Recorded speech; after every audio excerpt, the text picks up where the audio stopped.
Oh, exciting day here. Yes, it is. So glad you're with us. 6 a.m. on this Thursday. I'm Eric Connert. And I'm Netta Irampar for so many reasons. Yeah. The excitement of San Diego right now Right. to be here. Meteorologist Evan Arati keeping an eye on our forecast. This week has been lovely.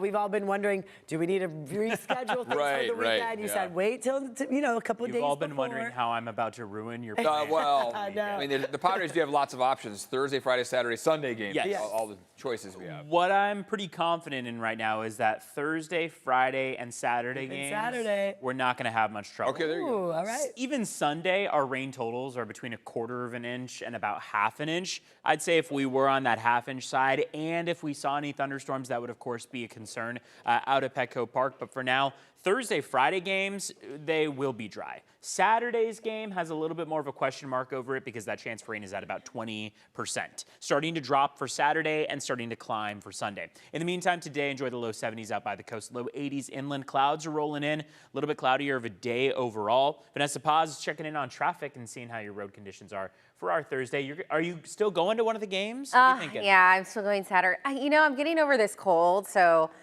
if it was like cold and rainy, I was like, I don't know if I should be out in the elements, but now that it's looking less and less of a chance, I don't know. We'll play it by ear. 6:02 is the time. Let's go ahead and start things off with a live picture outside. This is your drive in the UTC area. What you're looking at is Regents Road as folks make their way to and from the UTC area, maybe either headed towards La Jolla or towards the Kearny Mesa area. And then here's what it looks like on the 5 in both directions right at Old Town Ave. And then things are starting to slow down a little bit as you make your way out of the Bonita area headed towards National City. In fact, what you're looking at there is the drive on the 805 as you make your way towards the 54 connector. All right, we have a couple of crashes and along with your drive times, that's all coming up in about 7 minutes or so. Netta.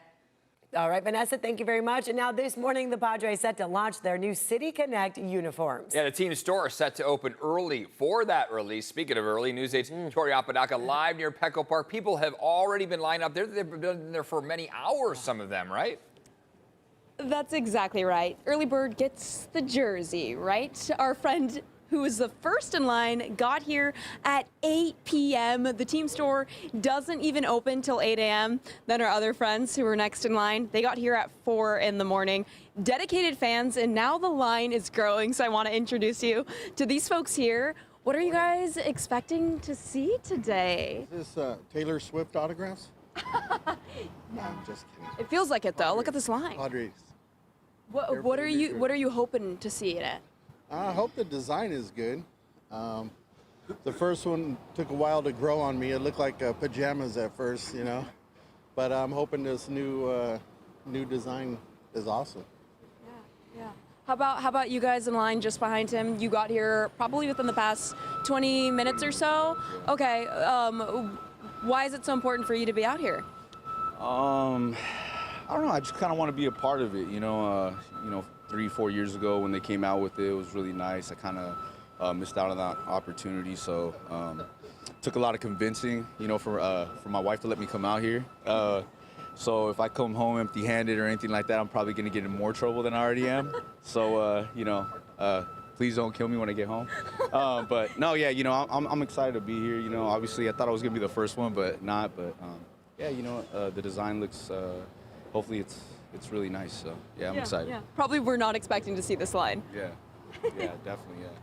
Well, let's go ahead and show you now a teaser of what these uniforms are going to be looking like. The Padres did drop this. You can tell that it looks like it's going to be Dia de los Muertos themed, which is pretty on brand for what we see for the City Connect jerseys in the past. Back in 2022, you can see this one was like Baja inspired. It had all of the pink, mint, and yellow accents, and that's really the intent with these City Connect jerseys, to kind of represent the team's local culture and the community. These new uniforms, though, are set to drop at 8 this morning, and we will be tracking that and bring them to you as soon as they do. A reminder that the team store has extended hours both today and tomorrow, so you can show up at 8 in the morning, or you could show up at 8 p.m. like our friend in the front did.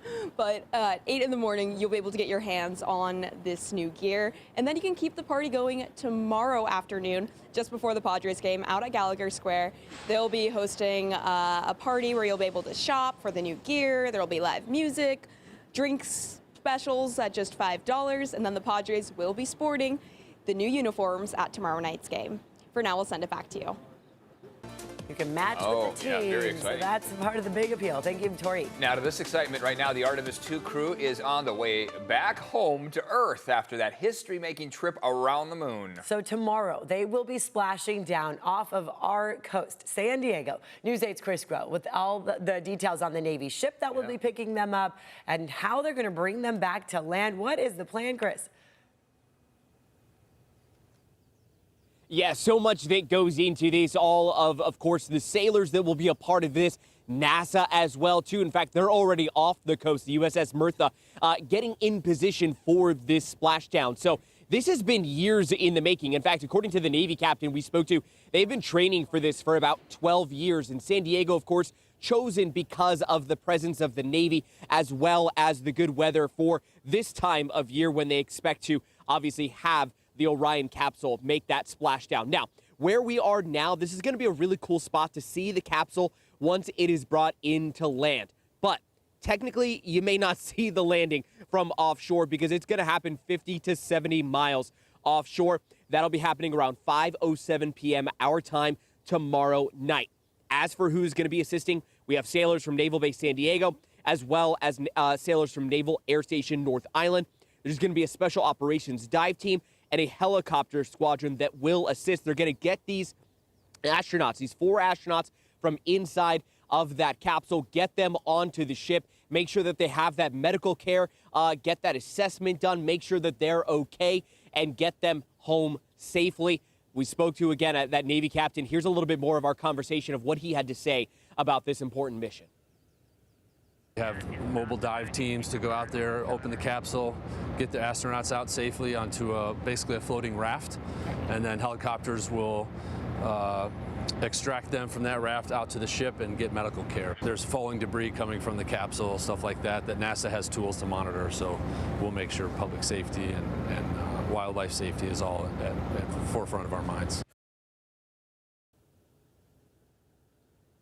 Yeah, so think about all the different aspects to this mission, making sure that, of course, that the astronauts are okay, that they get that capsule and they're able to bring it back, and then the environmental aspect of it, the public safety aspect of it, the Navy, NASA, taking all of that into account about, again, 50 to 70 miles offshore in the Pacific Ocean.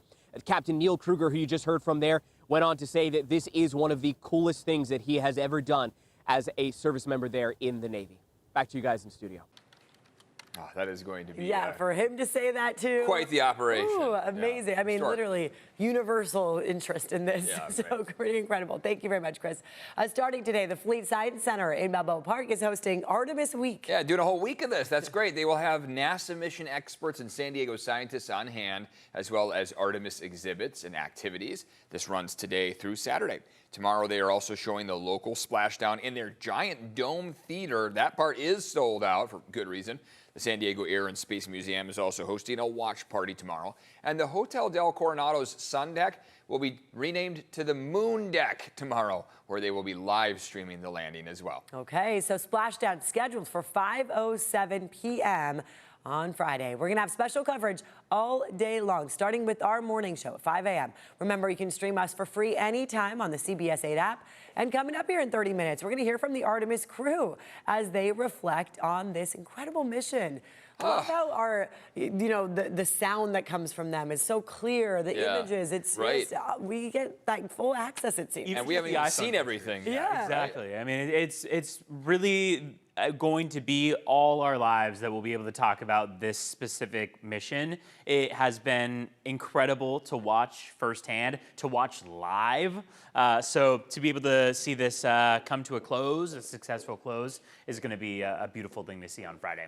We are, however, going to be dealing with some wet weather in the forecast. We know that the forecast has to be perfect for that splashdown.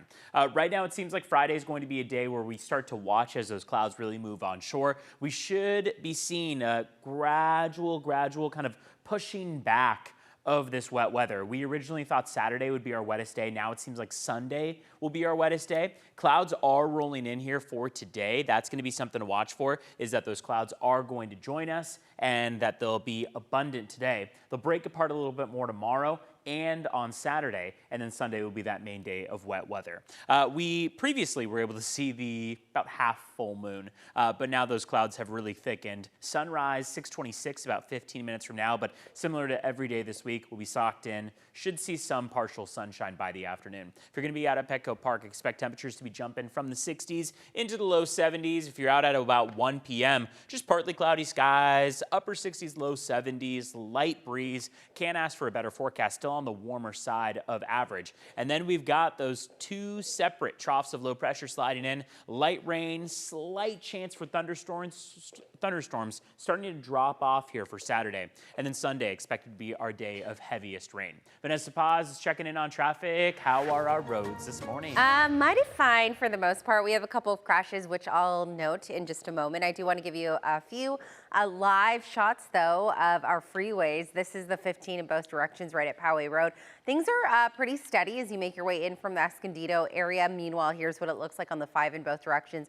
This is coming in from Old Town Avenue as you shoot up towards the 8 near the Mission Bay SeaWorld Drive area. And then last but not least, here's what it looks like. Looks like all of our cameras are frozen, but again, you get the idea here. Things are rolling pretty steady this Thursday morning.